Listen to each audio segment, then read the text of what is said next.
Hi everyone, welcome out to the Dice Tower. My name is Chris Yee. I'm Z Garcia. Today we're taking a look at this little game here, a cute one called Nautilus Island from designers Johan Guppy and Theo Rivera. These are two designers that I've seen working together on a few different games lately. I've enjoyed Theo Rivera's games for quite a while now. And then Guppy is kind of a newer name in that little group of French designers that seem to be working together. But suddenly it sort of has made a big splash on the scene. Went from like no games to suddenly like 5 all in 1 year sort of thing. And I tend to like that group of designers. Like you said, there is sort of an enclave of French designers with the old guard being like Fedudi and Catala. Theo Rivera is somewhere in the middle now, actually. He was, sort of the new guard a few years ago, but then, yes, Guppy here being one of the new ones. I tend to like the stuff they put out, so. Yeah, so we're going to show you how this one plays. Very quick little card collection game, and we'll give you our thoughts. Here's a setup of Nautilus Island on the table. Players each have one meeple that they'll be moving around the ship here, the maroon submarine, and trying to pilfer and salvage as much stuff as they can and have the most points at the end of the game.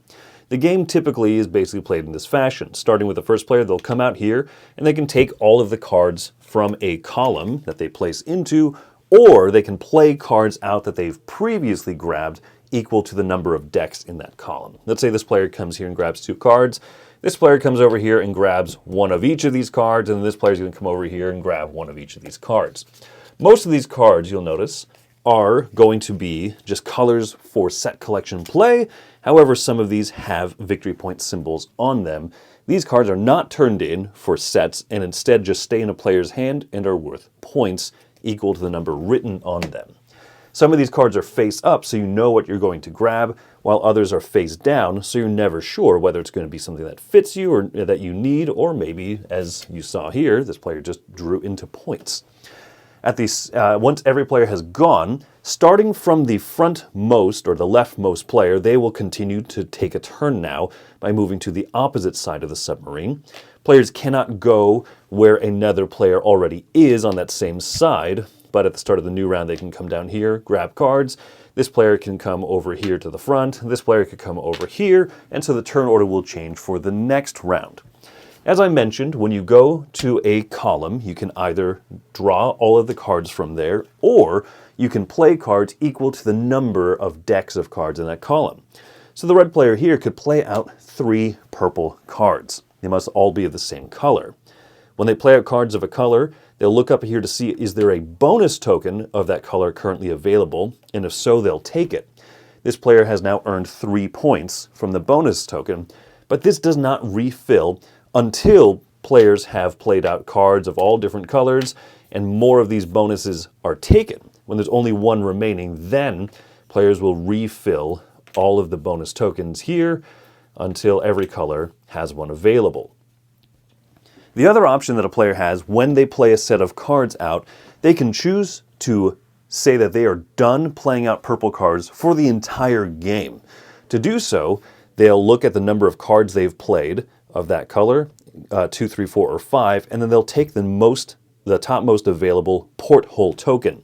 They could choose to take this now if they wanted to and shut down purple play for the rest of the game for themselves, or they could wait out.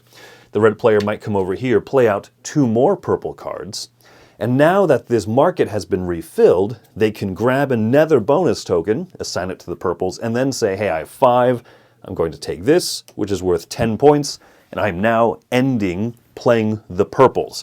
I can only work on other colors at this point. The bonus tokens here, you'll notice, come in a few different varieties. This one is worth 4 points if you have 1, 3, or 5 cards in that column. These ones here are worth 2 or 3 points straight up. This one is worth 5 points if you have 2 cards in your array that are the exact same. In this case, because this player has 2 ropes, this 5 points is eligible. This one is worth 1 point per card in that area. And then this one here, this very juicy one, will double the value of the porthole token that you have assigned to that color. So these bonuses are very important. They're the main way that you will score points, as well as the portholes, as well as collecting these cards with the pre-printed victory point values. The game will end when one single column has been used so many times that the last cards from those decks are removed, and because you always grab cards at the same time, they will be removed equally. So once one column is gone, that will trigger the end of the game. Players will count up the points from bonus tokens, from portholes, and from their cards in hand, and the player with the most points is the winner.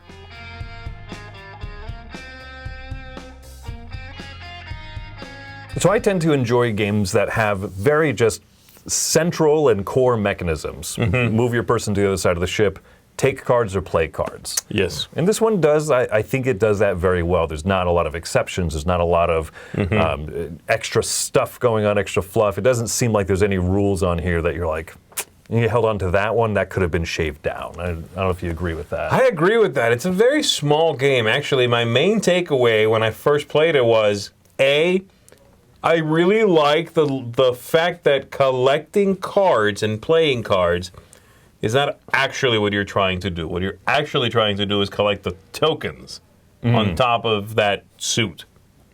Right? Like, I play cards as a means to an end to get the token. Really like that. Very interesting twist. Right. The second thought I had was, this game is in a small box, and the game in it is smaller than that.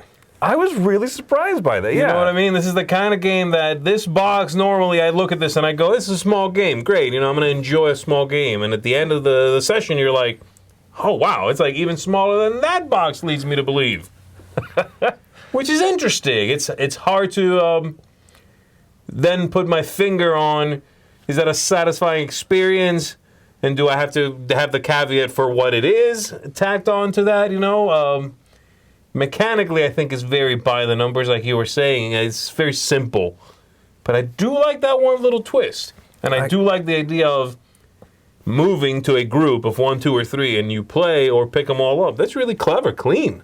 Right, I agree. And I love that, I always call it the front. It's really the back of the submarine, right? The left side of the board goes first, but it has fewer cards to draw or play. Yes. And as you go back, right, you're going later in turn order. King Domino, Floriferous, those kind of games use that mechanism. I think of it as the King Domino thing. I think it might have been one of the first ones that did it. But it really works well here. I agree. I love that some of the cards are face up, some are face down. Yeah. The very frontmost spot in a 4-player game is face down. You want to go there? You get to go first. Who knows what you're grabbing? Yeah. But even then, some of those cards are just innately worth points, the little treasure ones. Right. Those are the only cards, as you said, that are innately worth points. Otherwise, you're trading them in for tokens and for the porthole tokens. Right. I think that's really clever because they don't replenish right away either. And so what you're going to do, someone else plays a set of purple. They play one purple card and they grab this, 3-point token. You're like, that's what I was going to do. And now it's empty. Right. Right. So it's this almost a push your luck. You're being pulled in two directions. You want the set quickly, so you get the point. You want the set large, so you can get the porthole. You can't do both, And so, you're sort of playing chicken with yourself and with the other players at the table in this burst of energy kind of game, because it's really short. It's a very quick little thing. I think the box is 20 minutes, and it really is. It's like 20 minutes. And I do like that the variety of those tokens that you earn for playing a set, there's some variety there, but there's not that many different ones. Yeah. I think they threaded that needle well. I don't want to have to look up a chart of 12 different effects. It's like, this is 4 points, 1 point per card. Cool. Like, it's a few. The one graphical thing I have a complaint about in this game is one of those tokens says 5 points if 2 of the items in that card color set you have are the same item. Right. But I don't know about you, whenever I collect cards, I tend to just kind of splay them down. Right. Because it's just a purple card. And you realize, to make sure that I have 2 pieces of rope in here, because it's rope and scuba gear and hooks and right. That's like the only little. Yeah, and I think the cards don't have a good index at the top. They only show you the symbol, but they could have easily put, say, the pair of boots. They could have easily put the pair of boots in between the 2 green symbols at the top. Yeah. Or the whatever it may be, the wrench, between the 2 blue symbols at the top. I agree, and that's an unfortunate, very small graphical issue that forces you then to sort of splay the cards out, take up more room on the table for really no good reason. Yeah, I agree. That's that, and then like you said, the fact that it is such a slight game. It's smaller than small. What's smaller than being small? Being Nautilus Island, I guess, right? But I still thoroughly enjoy it. Score-wise, kind of final thoughts and score. I like this one. It's an enjoyable game. It did not set the world on fire for me, but I figured I would enjoy because of the designers again, and I like the look of the game. So those things proved to be correct. I do enjoy that. I like their design. I like the couple of interesting little twists. Then the reverse of that was, gosh, it's so small. It was not impactful necessarily, and it did not, I didn't keep thinking about it afterwards. It's sort of like, it's a great little filler, and then I'm done thinking about it. So I'm giving this one a 7.5. I had a good time with it. Somebody brings it to the table, I'll happily play again. It's not, I fear it's one I'll forget to recommend. Yeah, that's good. You know what I mean? Because it's like, oh yeah, oh, Nautilus Island, yeah, if I see it somewhere. But I'll forget to be like, you know what we should play? We have 20 minutes, Nautilus Island. So that's unfortunate. I don't know if a little more pizzazz might have done it. As it is, I do enjoy it, 7.5. I'm right there with you, 7.5 score-wise as well, because there's other games that I feel like I'll recommend first in that time frame. But I have fun with this one. This is one that I can play with my daughter, 8-year-old kid. There's not too much stuff going on. And it's just fun to go to the other side and be like, I'm taking 3 cards this time. Yeah. Oh, the card that I drew face down off the top is 2 points and no one else knows that. Yes. But, yeah, that's fun. Keep holding that back, yeah. Yeah, but it's not so innovative or new that I would say like, oh, you must get this one. But I really am recommending it. If this sounds like it'll tickle your fancy, I think that it will. I think that you'll have a really good time with it. I think if you are someone who does like King Domino, I'm talking about the original King Domino here. Yeah. And you still like it, then I think you'll like this. You know what I mean? If you play King Domino a few times and you're like, yeah, I'm kind of cooling on it. I'm ready for whichever one the next King Domino is that's a little bit bigger. You're going to have the same experience here, I think. You'll play this, you'll enjoy it, and then go, I'm ready for a little more. I agree. Yeah. Yeah, there you go. That's our thoughts here on Nautilus Island. Until next time, thanks for coming by the Dice Tower. I'm Chris Yee. I'm Z Garcia. Keep having fun pilfering your submarines.